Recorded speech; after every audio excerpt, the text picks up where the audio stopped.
नमस्कार मंडळी, सुरुवात करूया रेसिपीला। इथे एका बाउलमध्ये मी 1 कप गव्हाचे पीठ घेतलेले आहे। चवीनुसार मीठ टाकायचे, छान असं मिक्स करून घ्यायचं। आता पाणी टाकून आपल्याला हे व्यवस्थित असं मिक्स करून घ्यायचं आहे। तर साधारण 1.5 कप इतकं मला पाणी लागलेलं आहे आणि गठुळ्या न करता याचं छान असं बॅटर बनवून घ्यायचं।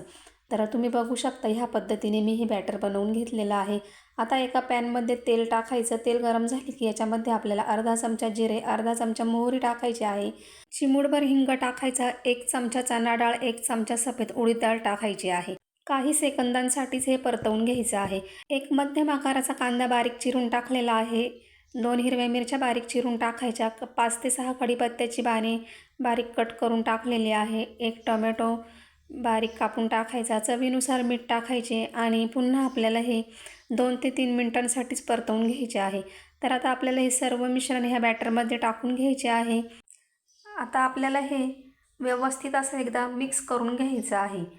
तर आता याच्यामध्ये आपल्याला पुन्हा थोडंसं आलं घ्यायचं आहे आणि आलं याच्यामध्ये किसून टाकायचं आहे। आणि आता याच्यामध्ये आपल्याला बारीक चिरलेली कोथिंबीर टाकायची आहे आणि पुन्हा एकदा आपण हे व्यवस्थित असं मिक्स करून घेऊया। आता गॅसवर तवा ठेवायचा। तवा गरम झाले की त्याच्यावर अर्धा चमचा इतकं तेल टाकायचं। तेल छान असं तव्यावर पसरवून घ्यायचं आहे। इथे मी 2 चमचे इतके हे बॅटर तव्यावर टाकलेलं आहे। आपल्याला हे बॅटर गोल आकारामध्ये पातळ पसरवून घ्यायचं आहे। आता याच्या साईडने आपल्याला तेल सोडून घ्यायचं आहे आणि वरची साईड ही पूर्ण कोरडी झाली की आपल्याला हा डोसा पलटी करायचा आहे। पुन्हा आपण याच्या साईडनी तेल सोडून घेणार आहोत।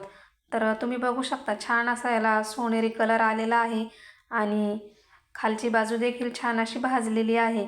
तर आपल्याला हा दोन्ही साईडनी सोनेरी रंग येईपर्यंत भाजून घ्यायचा आहे। अशाच पद्धतीने सर्व डोसे आपल्याला बनवून घ्यायचे आहे। तर हे डोसे चटणीबरोबर किंवा दह्याबरोबर देखील छान लागतात। तुम्हाला जर रेसिपी आवडली असेल तर लाईक करा, कमेंट करा, चॅनलला सबस्क्राईब करा। धन्यवाद।